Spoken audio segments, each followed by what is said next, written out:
Welcome to InterPartyConflict, the podcast where we answer your questions so you can have the best tabletop gaming experience possible. My name is Gabe. And my name is Jeff. And we have a very special guest with us today. Hi, I'm Paulo Quiros. I am the creator and host of the Film Reroll podcast. Yes. And I've been asked to come on and do a little guesting on the InterPartyConflict show, which I'm very excited to do. Awesome. We're very excited to have you. I'm a huge fan of your show. I've listened to it for not the very beginning, but ever since I think you guys were doing Frozen when I first started listening to it. So pretty close to the beginning, yeah. Yeah, I listen to a lot of podcasts. I work a job where I'm basically just standing, working with my hands all day. So I've got 40 hours a week or more to listen to podcasts. So, so you guys, every time an episode comes out, I'm so excited to see what you guys are doing, and it's just so much fun to listen to. Oh, thanks. I guess. Do you want to tell our listeners about what your show is? Sure. So we take a movie, so a major movie you've seen, say The Wizard of Oz or Speed or Jaws, and we start at the beginning and we treat it like an RPG. The idea being that anything can happen. So we start with the premise and the circumstances and the characters, with the PCs playing the major characters, or really whoever I decide, but generally the main characters. And then we play it forward, and the dice and the players inevitably butterfly effect off into a completely new story with a new plot sometimes, and always an entirely different ending. Yes. Yeah, some of the episodes that you guys have done that really veered pretty far off the rails have just been so exciting. But then the episodes that do stick a little bit closer to the movie as well are still pretty good too. So I've mentioned you guys on the show before, and I'm so happy to have you here. I love your show so much. It's just I'm so nervous for the last 2 weeks just because this I'm just so excited to have you on. Thanks for having me. Gabe gets starstruck with the podcast hosts a little bit. Yeah. So where can people find your show? We're at filmreroll.com, or search us on iTunes. The Film Reroll, REROLL. As opposed to a different spelling. Sure, I think that's the only thing that might trip you up. Okay, well, I'll go ahead and jump into the show. So I want you guys to imagine that you are walking along through a mystical fantasy world. And, you're there, and you're there, and everybody's there. Oh. And you're going along through this crazy world, and then you start to notice things don't quite feel real. Mm. And the more you think about it, the less real they start to feel, and then you start to feel yourself waking up.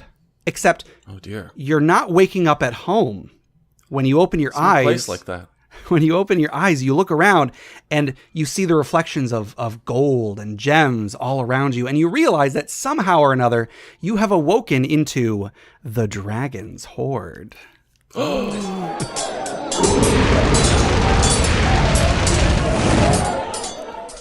So wait, do we wake up? Are we actually the dragon? We were just having a dream that we were people. That's a good one. We were having a dream that we were two different people, but you're the same dragon, right? Sure. All right. So Paolo, you had an item for us today. Is that correct? Oh yeah, that's all right. We've got an item for the Dragon's Horde. It is the ruby slippers from The Wizard of Oz, which was an episode I did on my show, and I had to deal with the ruby slippers as an item. Yes. And Dorothy got them, much like in the movie. And the way I dealt with them technically was just a flat +2 to all rolls.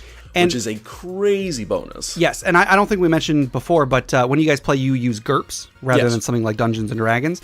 And in GURPS, a +2 to everything is a huge deal. Yes. Like in something like D&D, I suppose a +1 or a +2 to everything would be, I guess that would be pretty cool. Yeah, it's but a nice bonus. You're stacking up the bonuses for years and years in that game. So, so it just kind of lets you do everything better.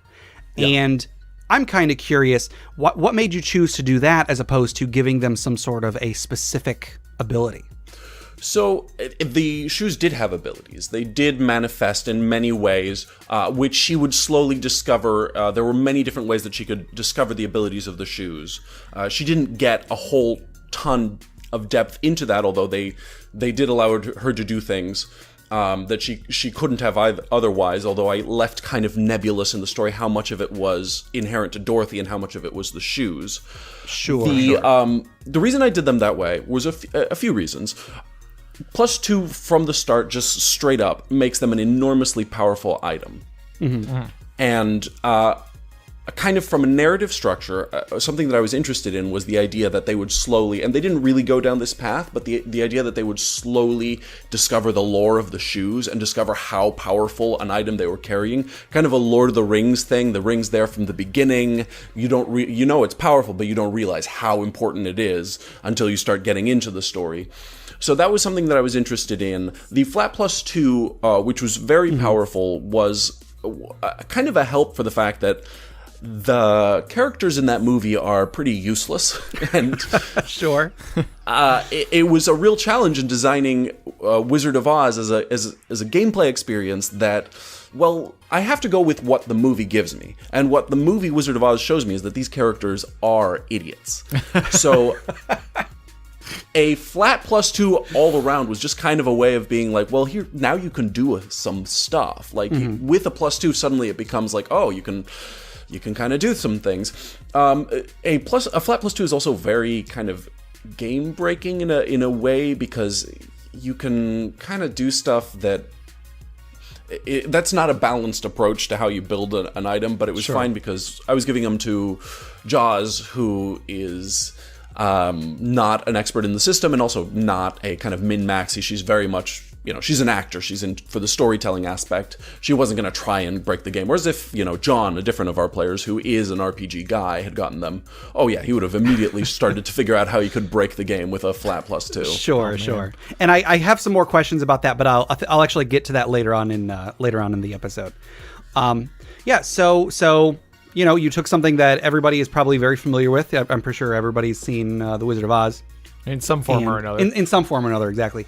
And then you adapted it to the game. You took your players' skills and such into account. And I think that was a very, very interesting approach. And it's funny because looking back, because I listened to the episode back when it first aired, and I guess I didn't recall that the shoes had other abilities, but I probably just associated things that the character was doing and assumed that it was something to do with the character.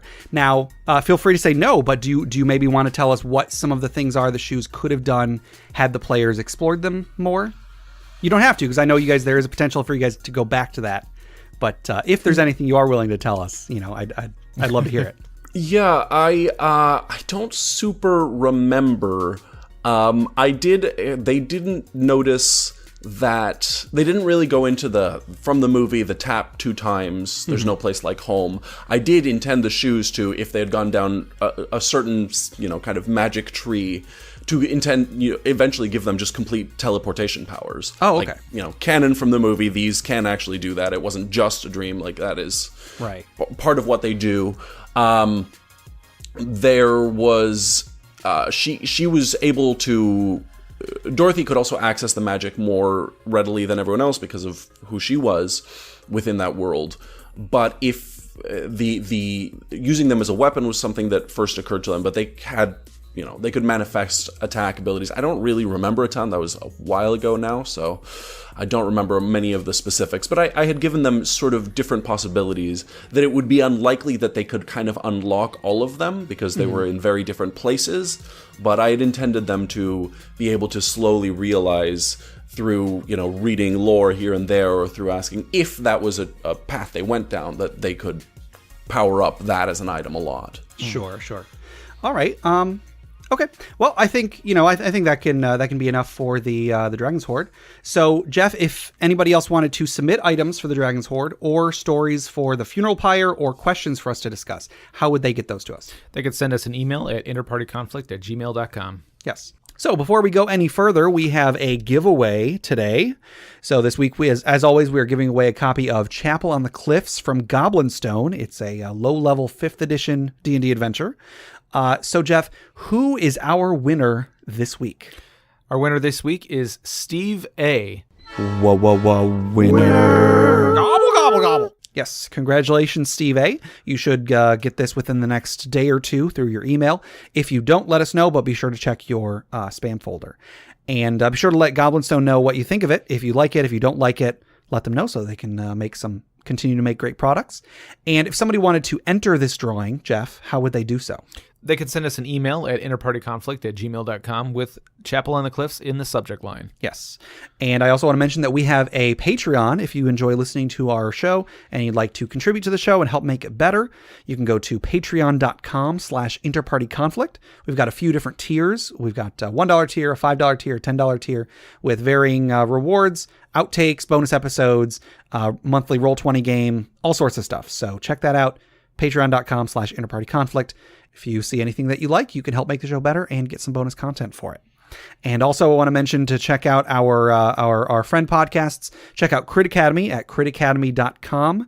Justin, Ian, and Brandon, they create new and reusable content to help out players and DMs alike. And also D&D Character Lab. Garen and Dan make characters every week and then pit them against each other and debate whose is better. So Paolo, did you want to tell our listeners anything else about your show, anything you're working on, any way our listeners can get a hold of you, anything like that? Sure, yeah. Check out our show, twitter.com/filmreroll. Find us on iTunes, The Film Reroll, or on our website, filmreroll.com. I am at twitter.com/Paulo Quiros. I have some stuff to plug. I'm in a couple films that have been doing the festival circuit, Rincon and Slights. By Tony Koros. Okay. They're quite good, I think. I haven't had a chance to see them yet, but they seemed well shot, and they seemed well received at festivals. I don't know if there's in any festivals right now, but keep your eye out if you're at a festival. Check them out. I've been shooting a pilot the last 3 weeks, which is why I'm so exhausted right now. And I don't know if I can. If it comes out, you'll see me in it. 99% of pilots don't actually make it to air. Sure. Right, I am in the Russian Arts Theater and Studio is doing a production of a new piece called Cabaret in the Time of Stalin. They're an amazing theater company. It's always an honor to work with them. We open in mid-October. I don't remember the exact dates. So check me out in that. I'm also doing a Winter's Tale in December.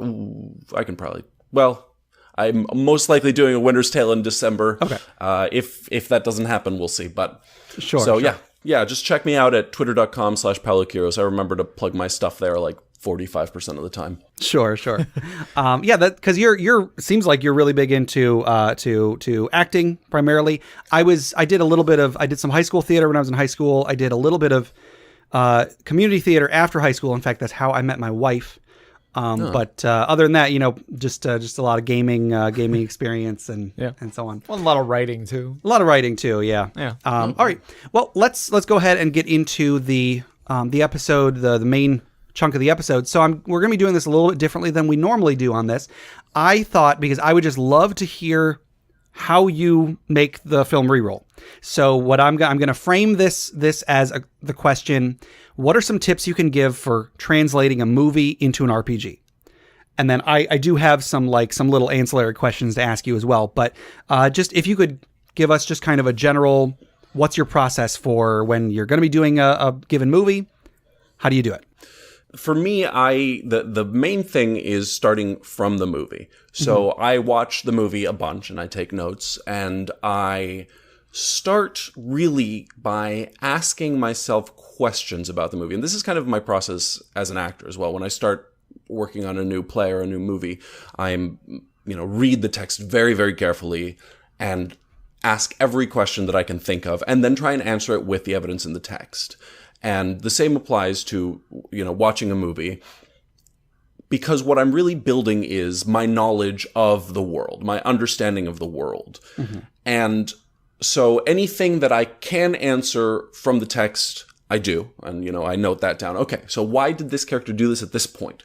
Think of the movie from their perspective. Oh, okay, so at that point they didn't know this, so this is what they're doing. Great. Start answering those and start circling questions that I don't know the answer to. Like the text does not tell me the answers to. Mm. So once I've kind of done my deep dive into what I can answer, then I start going back and answering the questions that I can't answer. And now that's when I start making up the answers. Mm. And it can be inconsequential stuff.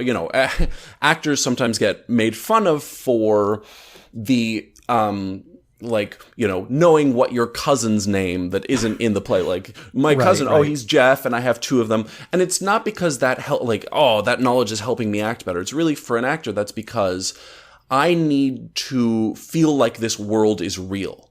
And to feel like this world is real, I need to understand all the little details of it. I need to draw it out, even the stuff that doesn't matter to the play, so that I can intuitively understand the world of the play in order to perform in it, in order to, be able to just be present in it. But, good acting should feel like improvising. In the case of the film Reroll, it is improvising, so I especially need to have a good intuitive understanding for the rules of the world of this movie, the genre, the characters and what they want. Mm-hmm. So that's kind of just my textual analysis. That's sort of how I approach the start.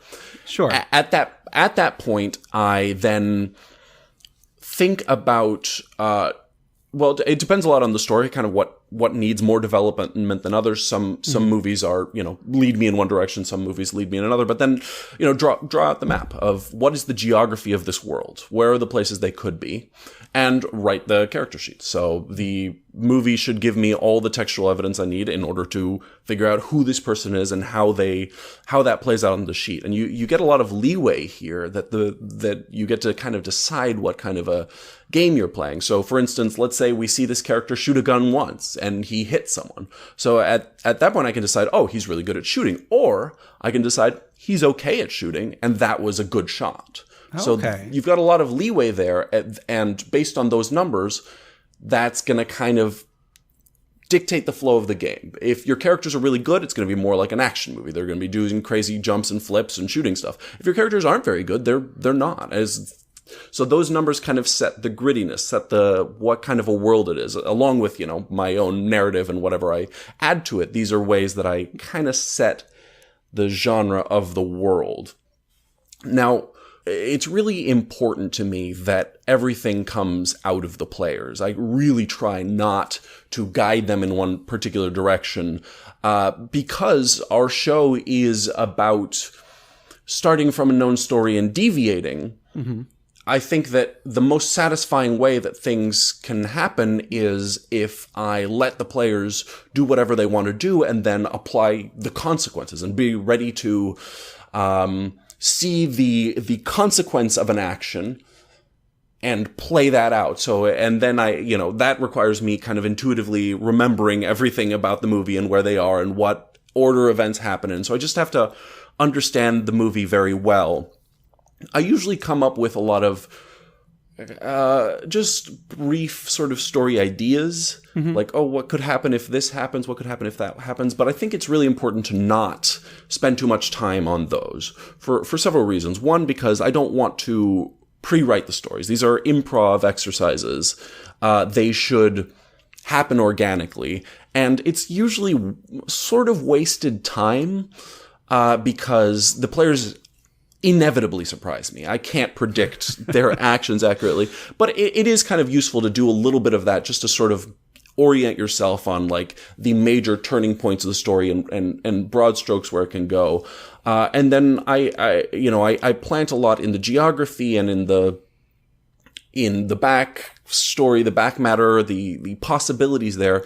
I'm laying down interesting directions for it to go. I'm creating spaces for them to flow into, and that makes it satisfying when they go some direction and I have stuff there. I always have to have the edges of the map well populated. Sure. But also ultimately a lot of the time they kind of surprise me and go places that I hadn't drawn out very, very clearly. So that's when it becomes for me an improv exercise in like, okay, so here's where we are now off the top of my head. What happens from here? What's in this area? I didn't expect them to go here. What's there? And ultimately for me as well, I think about it a little bit differently than perhaps most of your listeners will, in the sense that I think most people are trying to have an experience in which they're entertaining each other and entertaining their players. Sure. Whereas I'm much more concerned about entertaining the audience. My players are performers, so I'm giving them a stage on which to improvise. And I'm kind of counting on them to be collaborators as opposed to audience members. They're not receiving my entertainment. They are being given an opportunity to perform. So D&D players should probably go out and take some acting lessons, I think. Couldn't hurt. Oh, I've always said improv is always a good exercise, just in everyday life. Yeah. I think taking some improv lessons. If you're someone who's like nervous about public speaking or whatever, go and do improv. It's a blast, of course, but also like it helps you just get that get that jump shot going. It's improv is like shooting a basketball. You just got to keep it warmed up. Sure.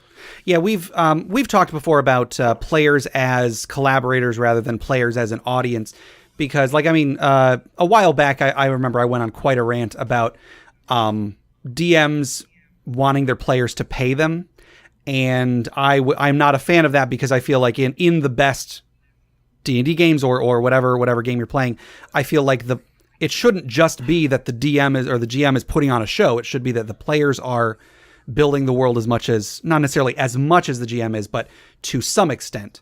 And so, and anyway, I just think that a lot of people, they miss that. They miss that, the idea that players should be able to be creating as much as the person running the game.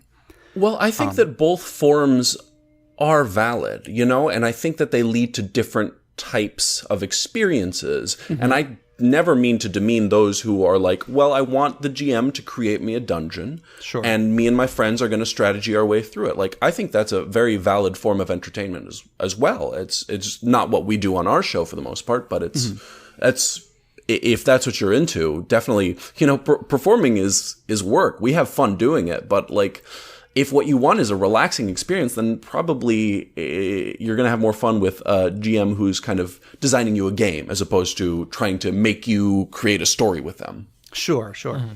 Okay. I had one question that I had was about how much, because you mentioned, you watch the movie a lot.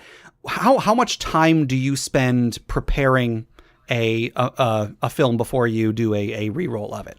And of that, like, how much of that is just watching the source material? Do you look into other things, like with the Wizard of Oz example? Did you read all of the Wizard of Oz books? Did you watch all the movies, or just watch the original? I know there was some stuff that came into play that, from my understanding, is from the books and such. But how much of that do you personally delve into? It depends from game to game. As to how long I spend, I'm not really sure in terms of hours. A lot of it is actually fairly quick work. I'm kind of used to doing this sort of work, and a lot of the kind of ideation of it is just kind of it's not like I spend time agonizing over it. I'm like, okay, it's like that. All right, sure. I like that. Okay. And what's in the north? Oh, okay, that'll be in the north. Great. And and I kind of take a couple notes. So most of it is in watching the movie, at least a couple times. Additional back matter, like the books, I didn't reread. I had read all of the Wizard of Oz books as a kid, and I kind of went back to the wiki and reminded myself of what was going on in there. And the books weren't canon, but when you have something like that, I think it's an opportunity to... I'm essentially, whatever is the movie is canon, and whatever's off the edge of the map, I get to decide based on the movie, and that's a great opportunity to throw in stuff that came from the books, and sort of, the fans of the books get to have that experience of like, oh, I know, but although I think I changed the character significantly. Like, Tatty Poo in the books is not like my Tatty Poo. Sure. Yeah. All right. How far out of the source material, like of the movies, do you go? Would you say for if there's a particular movie that there really isn't a whole lot of material outside of the movie itself? Like, I'm sure there's plenty of people who do like fan fictions and stuff like that. Like, do you ever go that far outside of the movie to try and find something? So like going through fans that have made up their own stories in some way. No, I've never gone to fanfic as a source. It's usually, these are movies that I often have a personal relationship to, and I'm fairly well read in these in what's going on. So I don't read. Don't think I've ever read any fanfics. So those aren't sources. For the most part, it's just I make stuff up. I'm like, oh, okay. So, and it usually has to kind of follow logically. I'm like, okay, that's there. So past that should be it follows logically. And I use other types of back matter sort of when they're there, and when I haven't seen those, or when it doesn't it's also like, for me, how much are these canon in the popular thinking of them? So the Wizard of Oz books are generally well liked, and so to me they felt like they are kind of canon even to the movie, whereas something that has a bunch of crap, like the Jaws sequels, are not canon to the first Jaws. They're clearly a crappier derivative work. And I did the same kind of for the Halloween sequels. I just flat out ignored, with taking a little bit of inspiration, but basically flat out ignored anything that wasn't in Halloween 1. So it's like how much does the general public care about the back matter matters to me. Sure. So I guess let me ask you this question. I don't know if you are ever planning on doing an episode on this, but if you were to do, say, Highlander, would they be space aliens or not? Oh, I think if you do Highlander 1, they can't be space aliens, because it's just like, it doesn't feel right. It's ultimately my opinion, and that doesn't feel right to the first Highlander movie at all. Sure. Okay. All right. I'm curious how much, when you do a film, how much of the actual game of the content of the game is improvised. Like, one example comes to mind. You guys recently did Rogue One, or at least I think you probably did it quite some time ago, but the Rogue One episodes just finished coming out. And I just remember in I think it was the last episode, there was a point where the characters are you keep mentioning that there's this locked door in like in the Empire base, and the players just kept mentioning this locked door. Like, we want to get through that door. We want to see what's through that door. And then what ends up being through that door is something that is beneficial to them. I'm curious, because I don't recall if there was a point in the movie where there was like a locked door that is referred to or anything, but there seemed to be a focus on it. So was that something that you had planned at the beginning, or did you just throw in, and there's a locked door, and then when the players keep referring back to it, did you think, okay, well, now I got to have there be something significant behind there? In that specific instance, I think it was already there. So I should mention here, I have a wonderful assistant, Tim Nolan, who does a lot of my maps and my just drawing out, like that base was mostly drawn by him, and he gives me very specific and meticulous kind of like filling in at the micro scale when we're gonna attack a dungeon, like the dungeon under the Great Temple on Jeddah, for instance. Yeah. That's Tim. And I rely on him a lot to draw out that kind of stuff. So I don't remember that door, but I'm pretty sure that it was just on a map that Tim gave me. Sure. And then it was like, behind that there's and he and I, we both watch the movie meticulously, and he, like me, is like, okay, there's a door there that you kind of see in frame. So like, do something with that, those are fun possibilities. That's really cool. And those kinds of logistical things, sometimes they get improvised by me. Usually when I mention something, I have kind of like an inkling of where it can go. Sometimes there's not much there, and it's like when the story momentum drives us towards something where there's not much filled in, when I have to improvise. And, sometimes between episodes, it's like I didn't have anything there, and I'm frantically, coming up with stuff that's back there. Sure. Then just some things that I want to mention for our listeners, in case they haven't listened to your show. You have done some amazing work. I assume some of it's you and some of it was Tim. I'm trying to think of at what point did you have Tim the whole. At what point did you start having Tim help you with that? I'm trying to remember when Tim came on. So he didn't work on E.T., but I remember it was during E.T. that he was he reached out, and I brought him on, and we started working on future stuff. So I don't remember what was right after E.T. He hasn't worked on every episode. Oh, okay. But he's on most of them since like episode 23 or something like that, 24. Sure. And, he and I collaborate a lot. I kind of draw out the big map of what I think is happening. Mm-hmm. And he helps a lot he's a lot better than I am at kind of designing challenges and more specific, like, okay, this room has this challenge, and, whereas I'm more interested in big story points, he's pretty good at fiddly, like, well-balanced, well-crafted, rooms. Okay.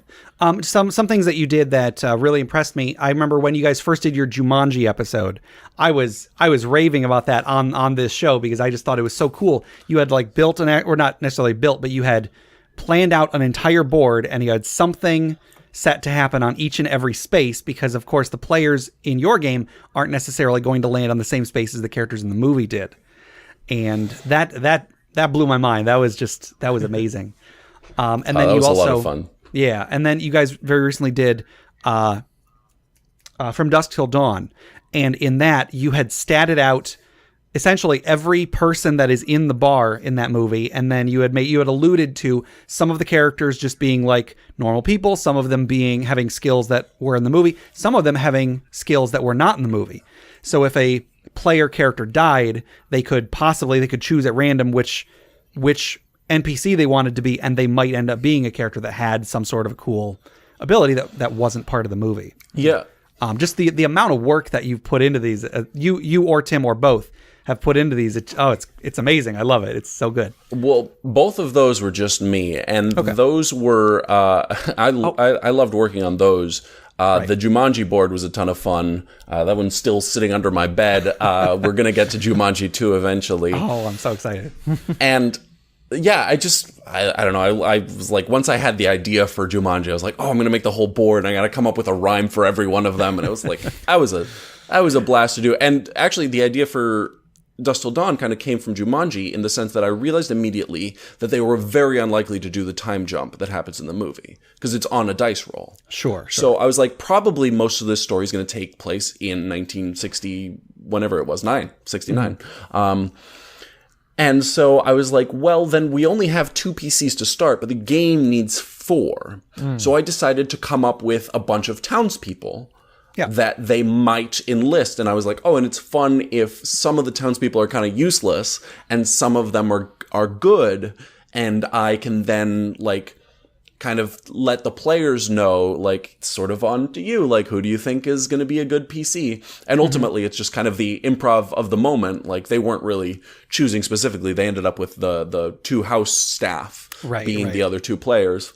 And they turned out to be fairly good. With Dusk Till Dawn, I extended that way out with, like 100 hastily named NPCs. Right. I didn't like individually stat every single one of them, but I had a rubric. So I had like 12 useful NPCs that I had given like some kind of cool skill. Mm-hmm. And then everyone else was just 2 different versions of crap with some multiplier applied that would be applied at the point they got them. Okay. Yeah, it just occurred to me that Tim played in From Dusk Till Dawn, so he probably didn't help you make any of the NPCs. That's why. Okay. Have you ever prepared for a movie to just completely fall apart? Like, I won't say what happens in it because I do want people to go back and listen to all your episodes, but the Speed episode happens quite differently than the movie. So do you ever plan for the eventual possibility that your players will do something that just everybody dies or the mission completely fails or something like that?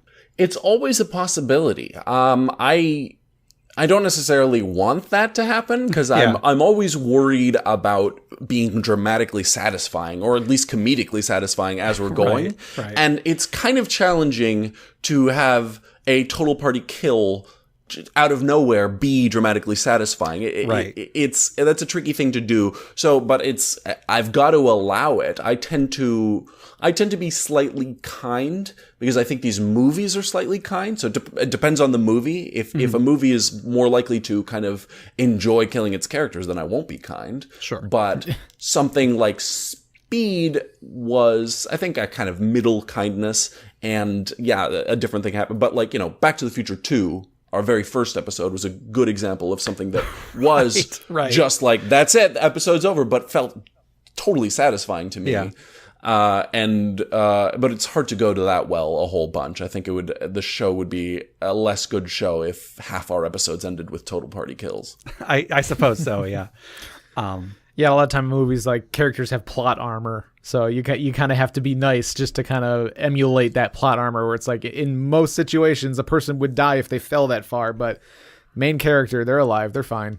Right. Yeah, it's I design them to be challenging, but not perhaps hair-raisingly challenging, and I haven't yet encountered a movie where that feels like a violation of the movie itself.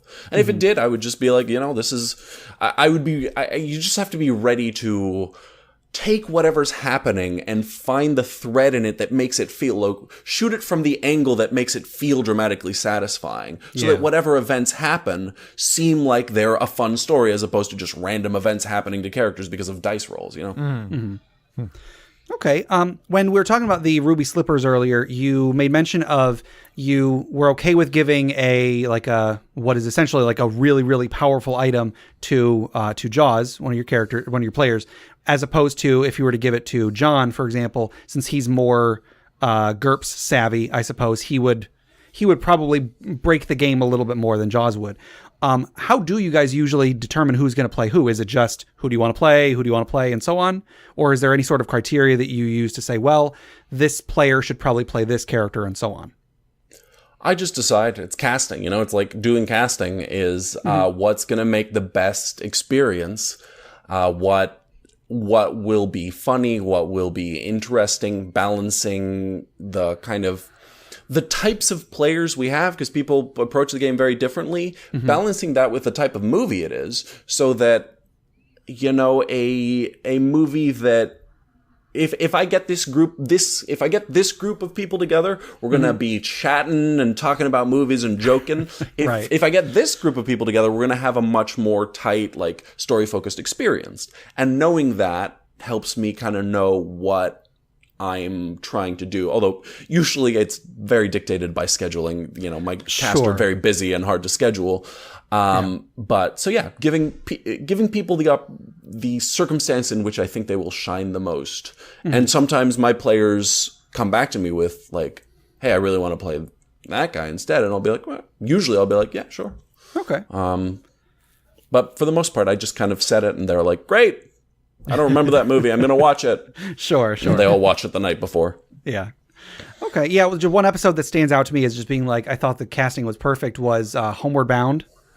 I think that is just a really, really good. It was 2 episodes, correct? Yeah, I think so. 2-part. Yeah. I just think it was a great 2 episodes of your show, but also the characters, the players playing the characters, I thought were just absolutely perfect, and it was so good. So if I'm not glowing enough about this podcast, all of our listeners, I want you to all to go and listen to the Film Reroll. Start with movies that you have seen, and then you'll probably want to branch off to movies you haven't seen. Because that's one thing I forgot to mention is that I've probably only seen half the movies that you guys have done, but you guys are just, it's so much fun to listen to you guys play through these scenarios that I still listen to every episode when it comes out. No, that's good to hear. I guess one more. Two more questions.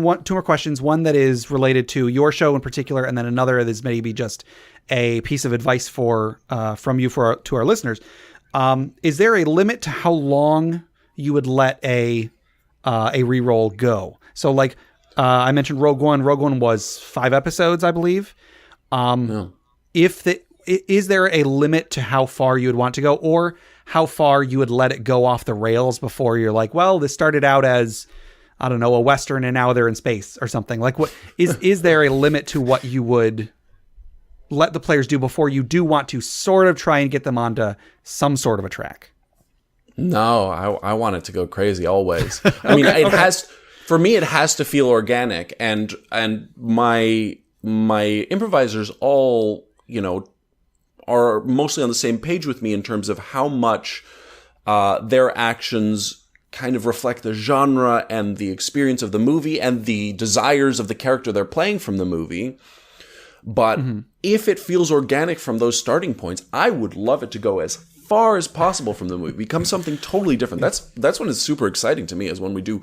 It was like, oh my god, a crit fail on that moment, and then like my brain kicks in. You know what that does, and now we're going down this totally different path. That's the best. If it comes organically from the player's actions and from the dice, then absolutely. And often the characters' motivations in the movies don't actually add up to the story they told. And so when we do them, we actually find out something about what that character should have done in that moment and what that led to. Okay.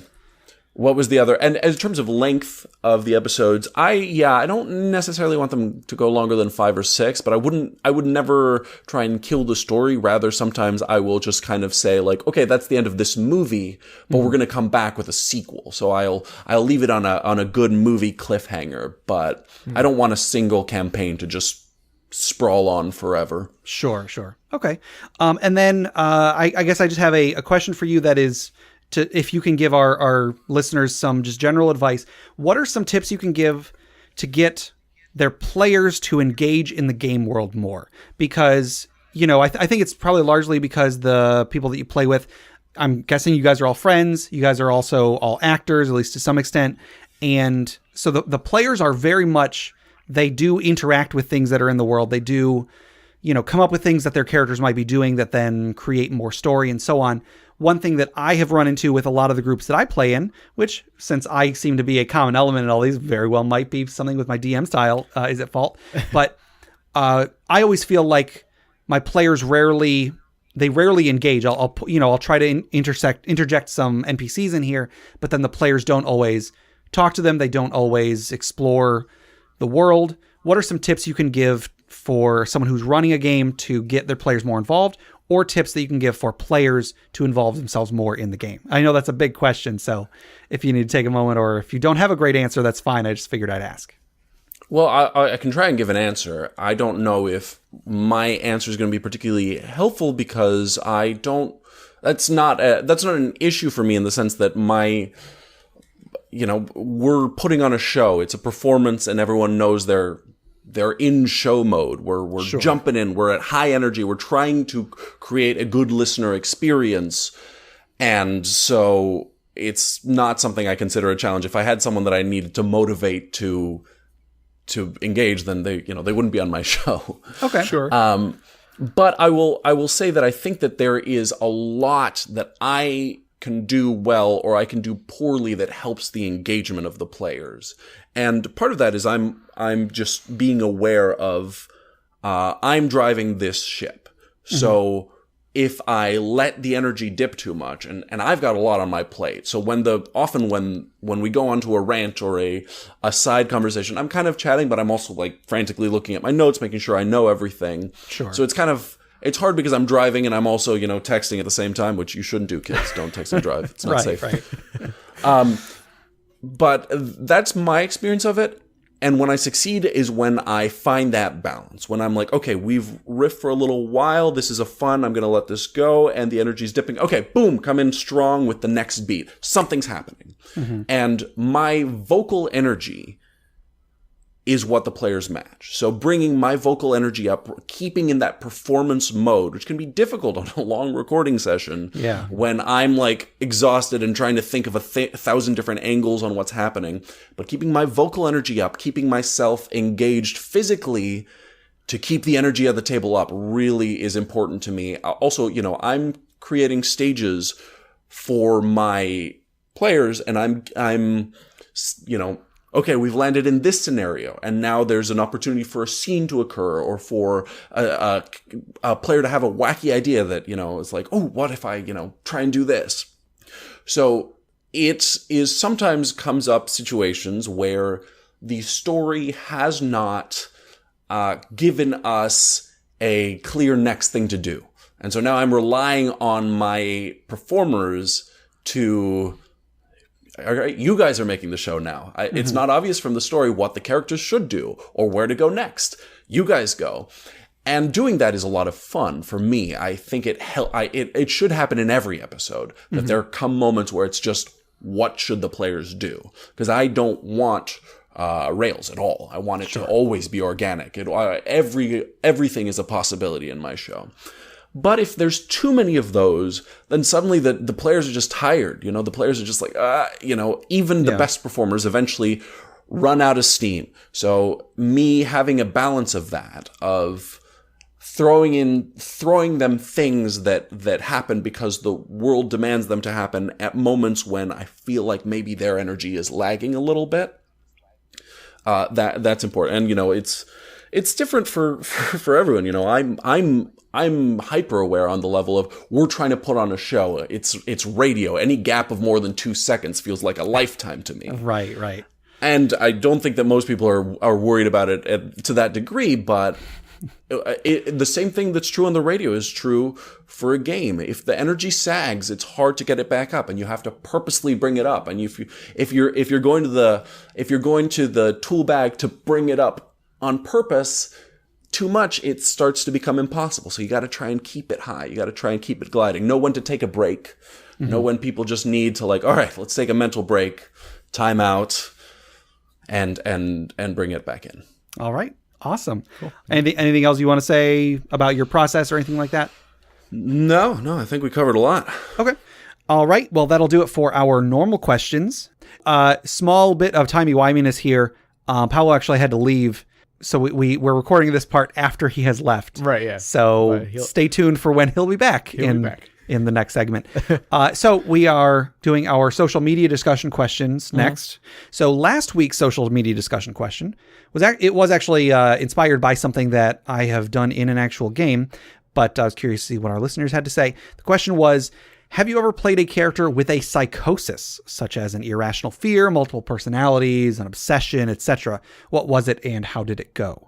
Do you recall what you said last week, Jeff? I don't think I had anything. I couldn't remember of anything. Yeah, you had a character that you wanted to play. It was a Warforged that talked to dolls or something. Oh, that's right. Yeah, yeah. But we didn't really get to play with that. Right. Yeah. He thought a doll had the soul of a young girl or something like that. Yeah. So he talked. Which maybe might have been true. Might not have been a psychosis. Maybe not. And then I had a character that he had 2 kukris that it was his 2 weapons, and he would talk to them, and he thought that they talked back to them. And they each had personalities in his head. Anyway, so no, you're covered in blood. Right. So we got a few listener responses, not a ton. Most of them are on Facebook, but 1 or 2 on other as well.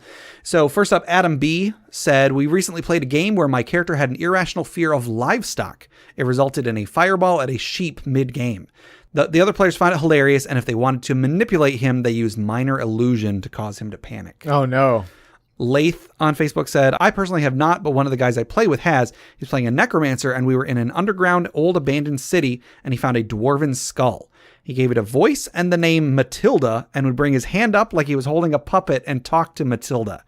Now, he said out of game that he started going crazy a little bit before that, but we never got to play it out to see when the exact moment was. But it was just a funny moment in the game because he continued it pretty much every game after that until we stopped playing that particular game. And it was great. So I guess it worked out well in their case. Our patron and friend Jom said, he was scared of thunderstorms and would not travel in the rain unless the wizard made me a stuffed bear with prestidigitation. Aw. Yeah, there you go. That's a good way to get around that. On Twitter, Justin from Crit Academy said, I've done a few, had a rogue thief who had an OCD obsession with flowers, broke into places to steal artifacts, such as paintings, statues, etc., that looked like flowers. It was hilarious when asked why he was in prison. Stole a flower bouquet from the princess during her wedding. Oh, no. There you go. You got to go to whatever lengths are necessary. Right, yeah. And then on our Discord, Avon Schill said, I have a character that I played a while back that was a fighter mage homebrew.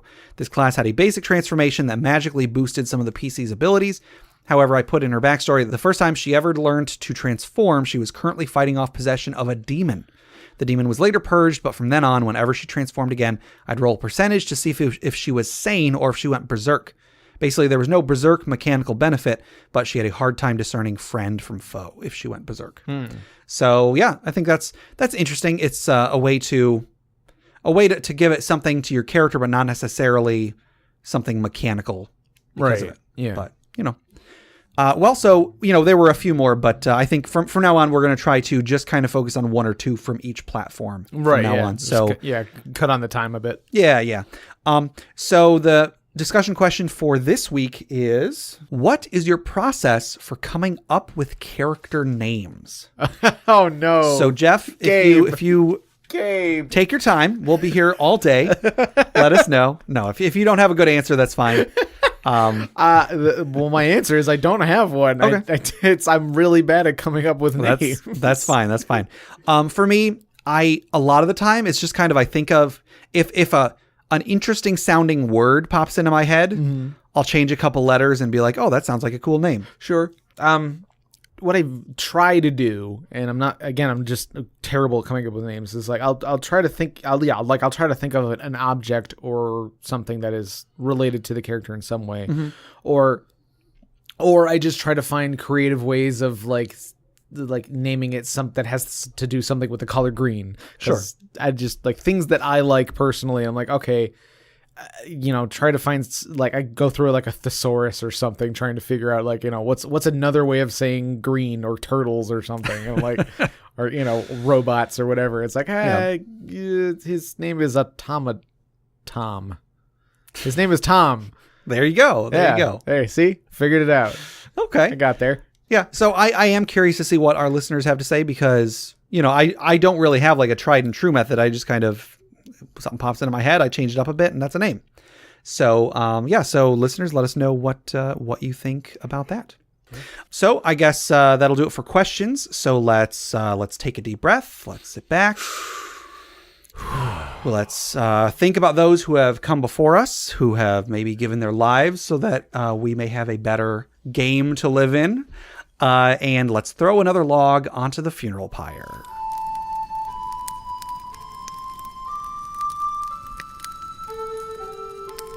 So, Paolo, did you have a story you'd like to share for the funeral pyre today?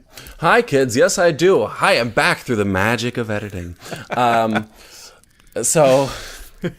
I was here all along, but very quiet on that last segment. Sure.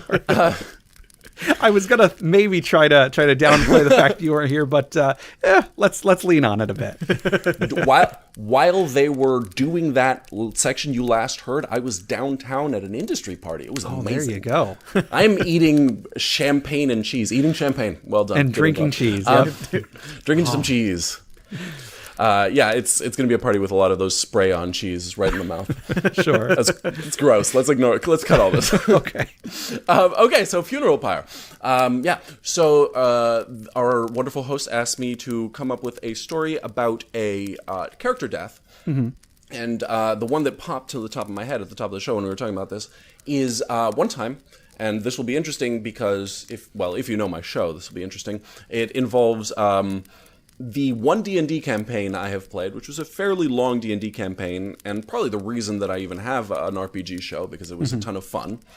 And it was John Miller was the DM, and Andy Hoover and Peter Strait were in it with me, along with some other people who I won't name, because that would be awkward. Sure. But Adolf Hitler, it's okay. You can say. You know me. Sorry, go on. So Hitler was playing this great character. So it was like a raid on, a dragon's lair, and we had to fight a dragon. We were trying to get this treasure. The final fight, we beat him, and the place was collapsing, and there were all these like things that we had to open. I don't remember the specifics, but we knew, like, we understand how games work. There's 3 magic things we have to open. We got to open those to get our treasure. But the dragon died, so the room is collapsing. And Peter, who's playing this very fast character, is like, we had opened 2 of them, and we just needed to open the 3rd one. And there was a bunch of logistics of how we were going to do it, and it's like, it's obviously not real time, but we're going to get there. And Peter goes, and he's trying to use some extra speed that he needs to be able to get there in time, and he fails, and he gets stuck in a spot where he's like, oh, I am going to die either way now. So we all were starting to shed our tears for Peter's character while we went the other way, out the door to safety. Right. But Peter's like, okay, the third one is like we can open the third one and that'll unlock the thing, and the thing is there. So he's like, well, I'm just gonna get there because at least I'll know, I'm gonna die, but at least I'll know what it was. And of course, Peter just had to know.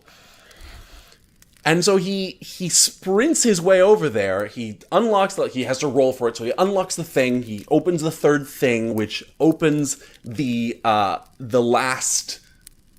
thing that we were trying to get to. It's revealed.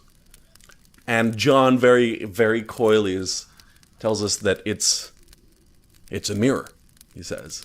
And we're all like dumbfounded because Peter has died and he's just staring at a mirror. Like we thought it was the treasure, and he's just staring at a mirror.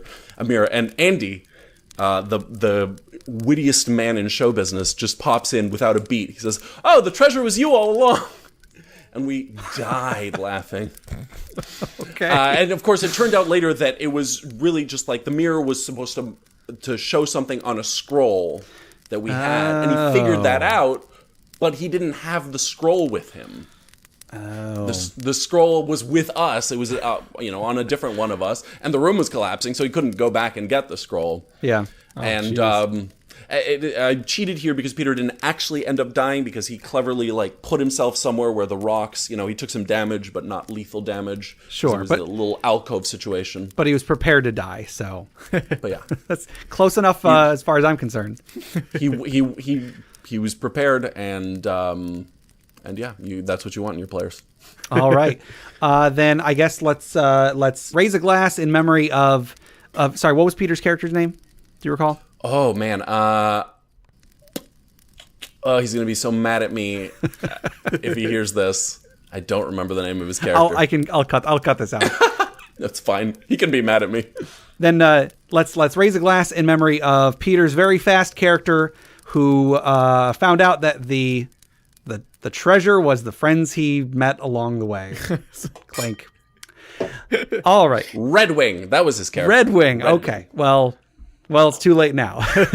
Anyway, so that'll do it for our episode. So before we close out, Paolo, would you like to once again tell our listeners where they can find you, where they can see the work you've been working on, and anything else you want to tell them about?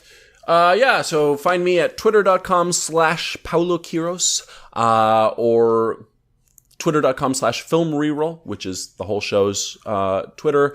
Filmreroll.com to listen to our show. It's pretty good. And for me, plugs, I talked about some movies and festivals. If you see Rincon or Slights, check them out.